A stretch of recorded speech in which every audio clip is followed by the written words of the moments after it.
Assalamualaikum warahmatullahi wabarakatuh. Innal hamdalillah nahmaduhu wa nasta'inuhu wa nastaghfiruhu wa na'udzu billahi min syururi anfusina wa min sayyiati a'malina. May yahdihillahu fala mudilla lahu wa may yudlilhu fala hadiyalah. Ashhadu an la ilaha illallah wahdahu la syarika lah wa ashhadu anna Muhammadan abduhu wa rasuluhu la nabiyya ba'dah. Jamaah salat subuh Masjid Ar-Rahmat yang dirahmati Allah. Pada pengajian terdahulu saya sempatkan menyampaikan kisah ringkas salah satu putra dari Nabi Ibrahim adalah Nabi Ismail alaihi salatu wassalam. Rasanya timpang apabila saya tidak menyampaikan putra Nabi Ibrahim yang satunya lagi, yaitu putra dari istri pertama Sarah. Kalau Ismail adalah putra pertama dari istri yang kedua, yaitu Hajar. Nah, dari istri yang pertama lahir anak yang kedua namanya Ishak yang juga menjadi nabi.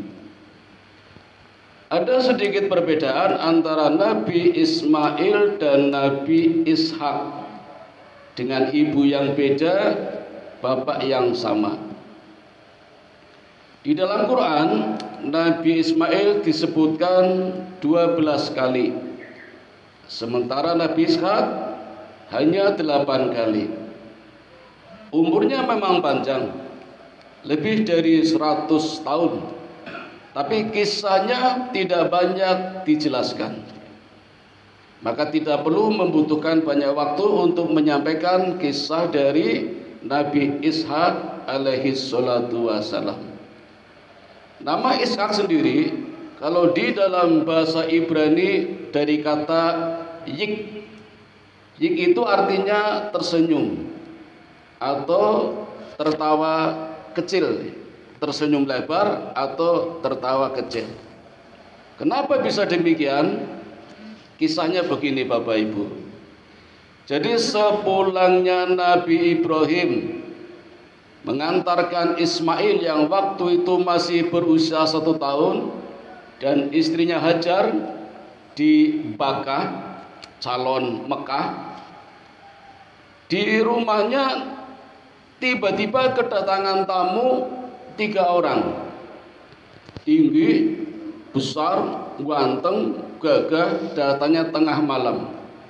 Kira-kira kalau yang didatangin jenengan Bapak Ibu reaksinya bagaimana? Tengah malam kedatangan tamu laki-laki gede, tinggi, ganteng, bagus. Wedi napa seneng? Aslinya wedi, tenan wedi, bengi-bengi kok. Dan panjenengan mesti lapor RT, lapor RW, pakai WA, tolong datang, ada tamu mencurigakan, sepertinya debt collector, lebih menakutkan daripada hantu. Begitu pula Nabi Ibrahim. Tetapi Bapak Ibu, kebiasaan Nabi Ibrahim, kira-kira kalau saya ceritakan jenengan wani nyontoh mboten? Kayaknya enggak ini. Saya ceritakan aja nggih. Nabi Ibrahim Bapak Ibu kalau kedatangan tamu setelah menjawab salam tidak pernah bertanya, kamu namanya siapa, dari mana, mana KTP-nya, apalagi tengah malam.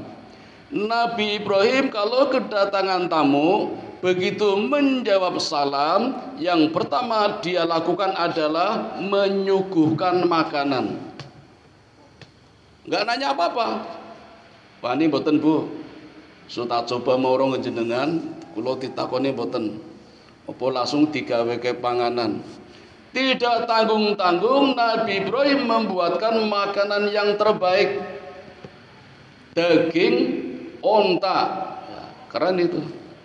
Dibuat tongseng apa gulai itu nyembelih sendiri. Dan memang ontanya Nabi Ibrahim banyak Pak, 3000. Ini mukjizat, karena kandangnya tidak pernah dikunci, terbuka, dan setiap hari ontanya bertambah.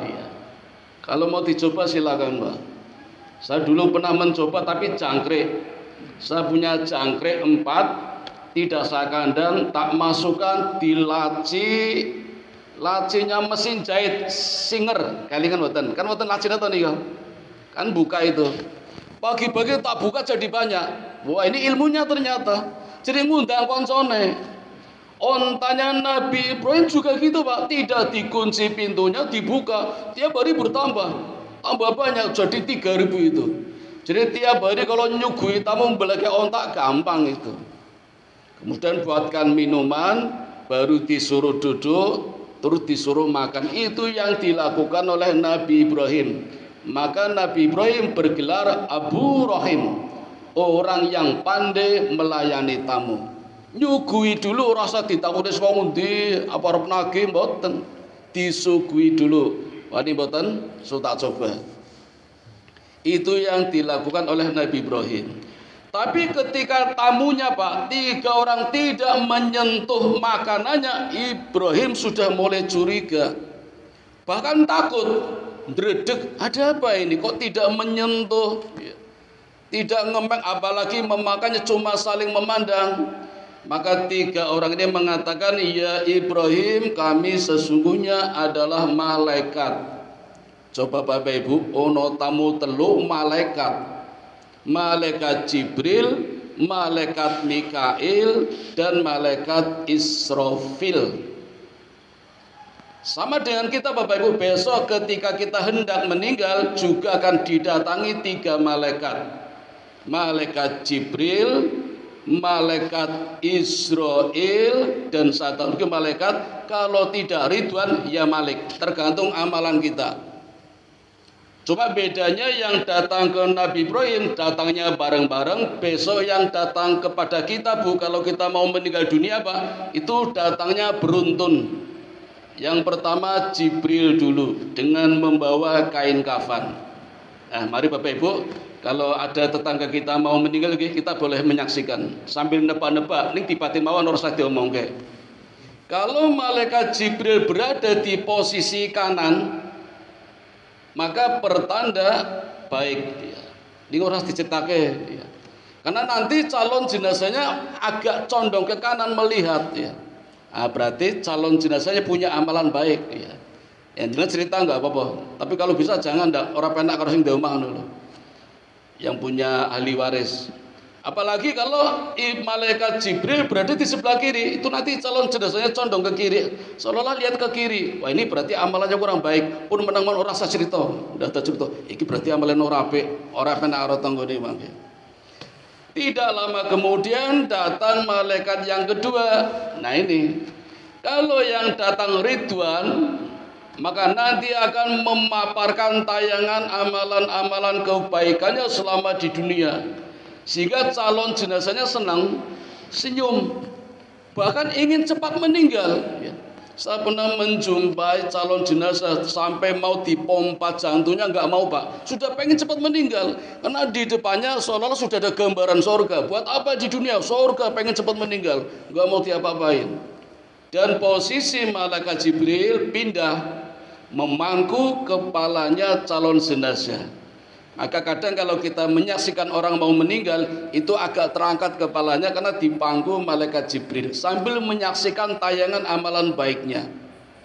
Tapi kalau yang datang malaikat Malik, posisi malaikat Jibril Bapak Ibu menduduki. Jadi calon jenazah malah diduduki kakinya, dadanya, maka kadang agak sesak, agak ngos-ngosan. Mohon maaf Bapak Ibu, saya pernah menyaksikan sendiri tetangga saya 2 hari orang mati-mati. Mati teriak-teriak, bengok-bengok, sampai istrinya memasukkan 2 jarinya ke dalam mulutnya seperti akan mengeluarkan riak. Ini orang metu-metu, sampai digigit tangannya itu. Kalau mau iseng Pak, mau iseng mawon takon, iki ono masalah apa ya? Jawabannya begini Pak, mungkin saya nggak tahu ya ada hubungan apa tidak, tapi barangkali ada hubungannya. Ternyata punya kebiasaan ngutangi tonggo.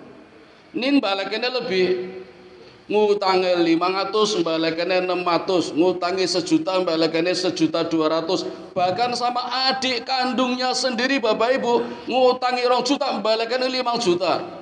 Kalau sama adiknya sendiri itu, saya cuma, oh ya mungkin iki gawene ngutangi balekannya seperti itu. Itu namanya rentenir. Mohon maaf Bapak Ibu, kalau ada di antara kita seperti itu, monggo diselesaikan dengan cara yang baik, tidak seperti itu. Mudah-mudahan meninggalnya lancar, husnul khotimah.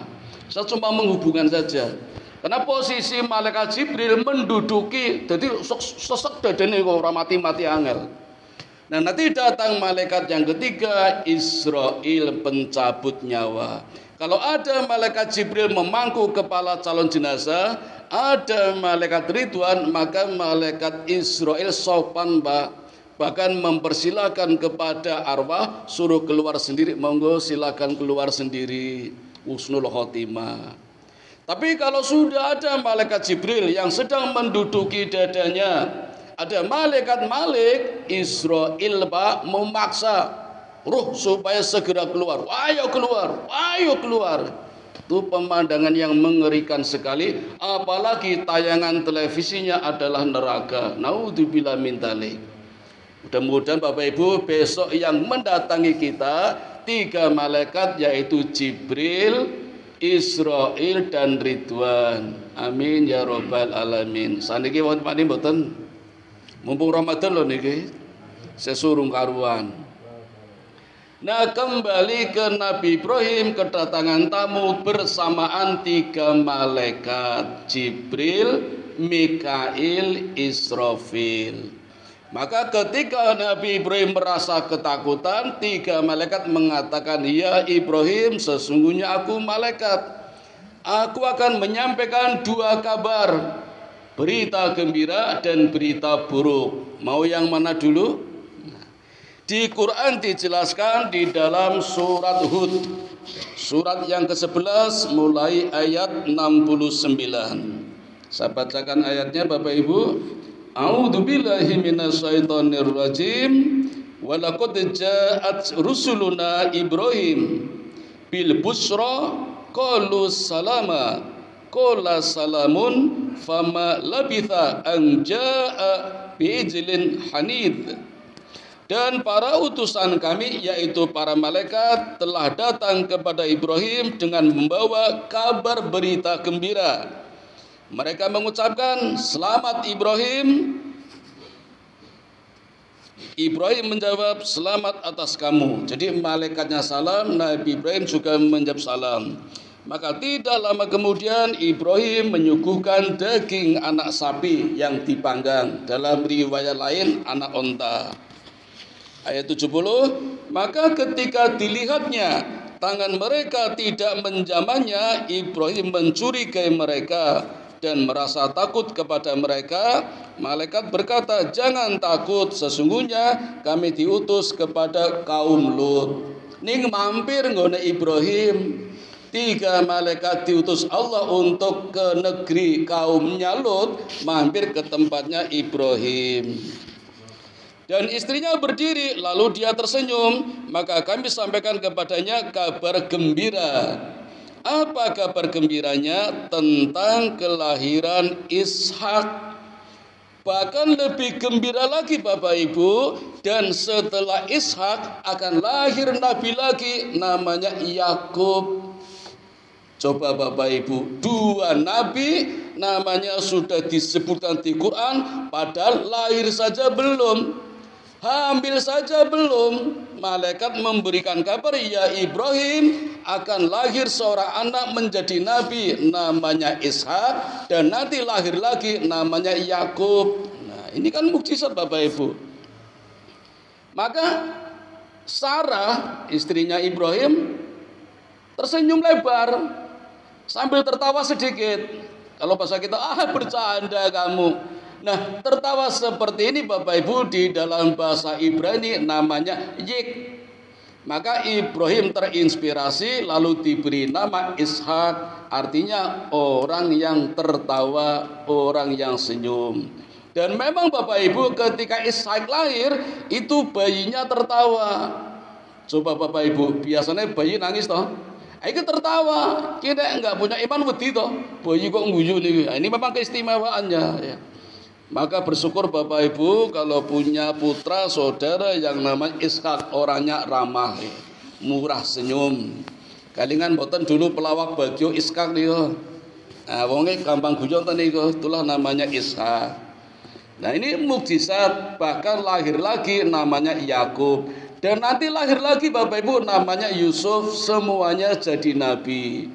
Dan ternyata betul, setelah pada hari hanya lahir nabi namanya Ishak, seperti saya sampaikan tadi, terjadi kemukjizatan, baru lahir saja tertawa, itulah Nabi Ishak. Kisahnya ringkas Bapak Ibu, walaupun usianya panjang. Lebih ringkas lagi menjelang usia dewasa, ketika Nabi Ishak belum punya jodoh, Ibrahim menjodohkannya. Karena masyarakatnya jahiliyah khawatir akan tidak terjaga keimanannya, Ibrahim menjodohkan dengan saudaranya. Maka setelah menikah dengan saudaranya, Allah berikan anugerah lahir 2 putra. Yang satu bonus Bapak Ibu. Di Quran dijelaskan akan lahir Ishak dan kemudian lahir lagi setelah Ishak Yakub. Tapi ternyata Allah memberikan bonus lahir 2 kembar. Tapi posisinya Ishak itu memegang tumitnya satunya. Menurut tradisi orang Arab dulu, kalau seorang bayi memegang kaki bayi satunya, berarti yang memegang adalah adiknya, yang dipegang kakaknya. Nah, siapa kakaknya? Kakaknya tidak jadi nabi, namanya Esau atau Al-Ais. Jadi bonus, Allah berikan satu, tapi ternyata 2 dan kembar. Walaupun kembar, tapi berbeda karakter dan fisiknya. Esau itu badannya tinggi, kokar, kulitnya putih, berbulu. Sedangkan Yakub tidak begitu tinggi, fisiknya agak lemah.